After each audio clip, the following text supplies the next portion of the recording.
যারা মনে করেন মা শীতলা নিতান্তই গ্রামের অশিক্ষিত কুসংস্কারাচ্ছন্ন মানুষের আরাধ্য রকমারি স্থানীয় দেবদেবীর একজন, তাদের হয়তো জানা নেই গোটা ভারতে পূজিত হন তিনি। কেবলমাত্র দক্ষিণ ভারতের কিছু এলাকায় তার পুজো হয় না।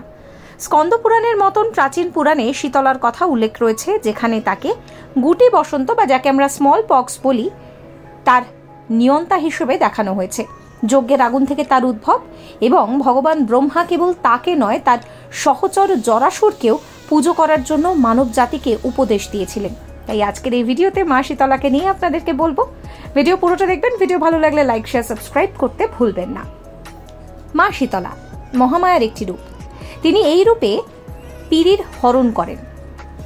জগৎবাসীর পীড়া হরণ করার জন্য আদিশক্তি ভগবতী শীতলা রূপ ধারণ করেছেন। মা শীতলাকে অনেকে বসন্ত রোগের বাহক মনে করেন ও মা শীতলার নাম শুনলেই ভয় পান।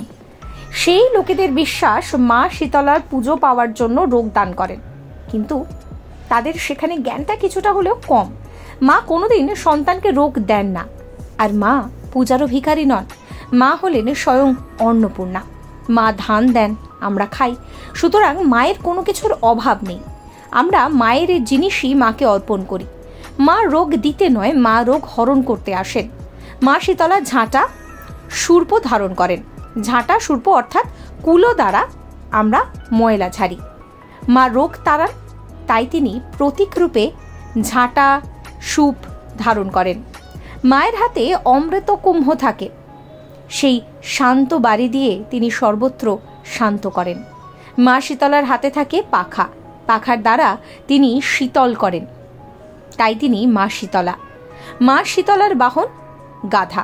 গাধাকে আমরা বোকা বললেও আসলে সে চুপচাপভাবে নিজের মালিকের কাজ করেন। গাধা আমাদের নিঃস্বার্থ হতে শেখায়। চিকিৎসায় গাধার দুধ দিয়ে বসন্ত রোগের প্রতিষেধক বানানো হয়, তাই মায়ের বাহন গাধা। মাকে দেখে কোনোরূপ ভয় পাওয়ার কারণ নেই, কারণ তিনি মা শীতলা। মায়ের নাম স্মরণ করলে রোগ নাশ হয়। মায়ের কাছে আমরা আয়ু, আরোগ্য, বল, যশ ইত্যাদি প্রার্থনা করতে পারি। মা শীতলার অনেক নাম, অনেক রূপ। শীতলার আক্ষরিক অর্থ সংস্কৃততে শীতল হওয়া। শীতলাকে উপমহাদেশের বিভিন্ন জায়গায় বিভিন্নভাবে পুজো করা হয়। শীতলাকে প্রায় মা ও মাতা বলা হয়। হিন্দু, বৌদ্ধ ও উপজাতি সম্প্রদায় তার উপাসনা করেন। তান্ত্রিক ও পুরাণ সাহিত্যে তার উল্লেখ রয়েছে। শীতলা উত্তর ভারতের অঞ্চলে ভীষণ জনপ্রিয়। কিছু ক্ষেত্রে তাকে শিবের সঙ্গী পার্বতী বলেও চিহ্নিত করা হয়। শীতলাকে মাতা মরশুমী দেবী হিসেবেও সম্বোধন করা হয় এবং ঠাকুর রানী, জগৎ রানী, করুণাময়ী, মঙ্গলা, ভগবতী, দয়াময়ী ইত্যাদি নামেও অভিহিত করা হয়। দক্ষিণ ভারতে দেবী শীতলার ভূমিকাটির অবতার মারিয়াত্থা, যাকে দ্রাবিড় ভাষার লোকেরা উপাসনা করে থাকেন। হরিয়ানা রাজ্যের গুরগাঁওয়ে শীতলাকে কৃপি বলে পুজো করা হয়। মা শীতলার পুজো ব্রাহ্মণ ও পূজারী উভয়ই করতে পারেন। শীত ও বসন্তের শুকনো মরশুমে শীতলা অষ্টমী নামে খ্যাত এই দিনে প্রধানত তার পুজো করা হয়। তবে পুরো বাংলায় শুধু ফাল্গুন নয়, চৈত্র মাসেও মঙ্গলবার, শনিবার শীতলার পুজো করা হয়। মা শীতলার পুজোর জন্য অনেক আরতি সংগ্রহ এবং স্তুতি রয়েছে। এর মধ্যে কয়েকটি হলেন শ্রী শীতলা মাতা চালিসা, শীতলা মায়ের আরতি এবং শীতলা মাতার অষ্টক। এবার আপনাদেরকে বলি যে কেন এই পুজো করা হয়। গ্রাম বাংলা জুড়ে একটা লোকবিশ্বাস চালু যে মা শীতলা নাকি বসন্ত রোগের বাহক, তাই অনেকেই মা শীতলার নাম শুনলে ভয় পান। মায়ের রোজ থেকে বাঁচতেই তার পুজোর আয়োজন করেন, কিন্তু এটা ভ্রান্ত ধারণা বলেও অনেকেই মনে করেন। তারা বলেন মা রোগ দিতে নয়, বরং মা রোগ হরণ করতে আসেন। শুধু বসন্ত নয়, কারো মতে ম্যালেরিয়া রোগের উপশমের কথা ভেবেই এই দেবীকে কল্পনা করেন মানুষ। যদিও ম্যালেরিয়া রোগের থেকে বাঁচান যে দেবী, তিনি ওলাই চণ্ডী নামে বেশি পরিচিত, যিনি আবার পরে চণ্ডী হিসেবেও পরিচিত।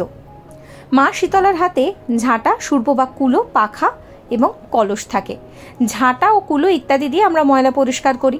মা শীতলা এই দুটো উপকরণ দিয়ে রোগ তাড়ান। আর ওই কলস আসলে অমৃত কুম্ভ, এতে থাকে শান্তির জল, যা তিনি সব দিকে ছড়িয়ে দেন। মা শীতলার হাতে যে পাখা থাকে তা দিয়ে তিনি ভক্তকে শীতল করেন, তাই তিনি মা শীতলা। শুধু রোগ নিরাময় নয় তার কাজ, তিনি দুর্ভিক্ষ, খরা ইত্যাদিও প্রতিরোধ করেন। একই সঙ্গে গবাদি পশুকেও তিনি রক্ষা করে থাকেন। মানুষের বিশ্বাস মা শীতলার পুজো করলে গুটি বসন্ত, হাম, পক্স ইত্যাদি রোগ থেকে রেহাই পাওয়া যায়। এছাড়াও জীবনের নানান সংকটে ঢাল হয়ে দাঁড়ান দেবী। নানা রকম কষ্ট থেকে মুক্তি দেন মা শীতলা। মা শীতলার হাতে থাকে ঝাড়ু। এই ভিডিও আপনাদের কেমন লাগলো অবশ্যই কমেন্ট করে জানাবেন। কমেন্ট সেকশন খোলা রয়েছে আপনাদের জন্য। আর এইরকম সমস্ত কন্টেন্ট দেখার জন্য আমার চ্যানেলটির সঙ্গে থাকবেন, চ্যানেলটিকে সাবস্ক্রাইব করবেন, ভিডিও ভালো লাগলে শেয়ার করবেন, লাইক করবেন। Follow for more.